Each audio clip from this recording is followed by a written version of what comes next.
என் கண்ணு முன்னாடி. இந்த மாதிரி பார்க்க முடியாதுங்க.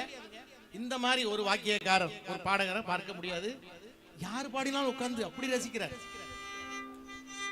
ஆணவத்தை அழித்து விடு.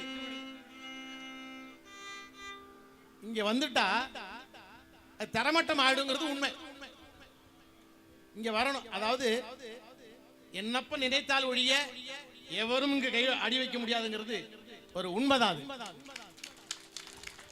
அது உண்மைதான். இங்க வந்ததுக்கு பிறகுதான் தெரியுது.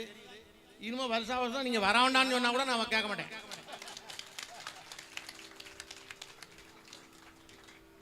நான் சண்டை பிடிப்பேன், வழக்கு போடுவேன்.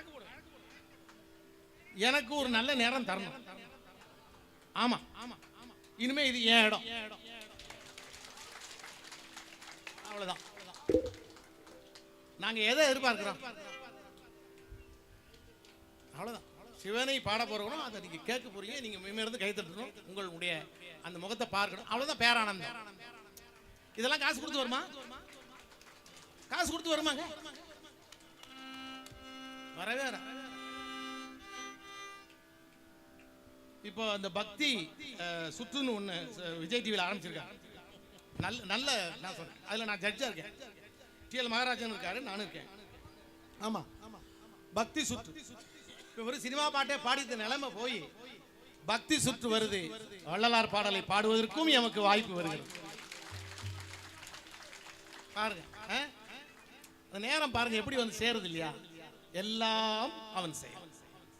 உண்மையிலேயே அதை சொல்லிட்டே போகலாம், எனக்கு நேரம் இல்லை.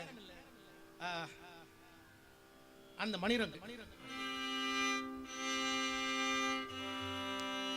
இது நான் இசை கத்துக்க வர்றதுக்கு முன்னாடி கேட்ட பாட்டு. அப்படின்னா இசை கத்துக்கணும் நான் தூண்டிய பாட்டுன்னு சொல்லலாம்.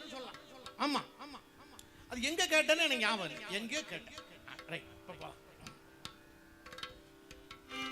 மணிரங்கு என்னன்னா ஒரு அது வந்து ஒரு கஷ்டமான ராகங்க. இப்ப சொல்றேன். இப்ப மத்தியமாவது எடுத்துக்கிட்டேன்.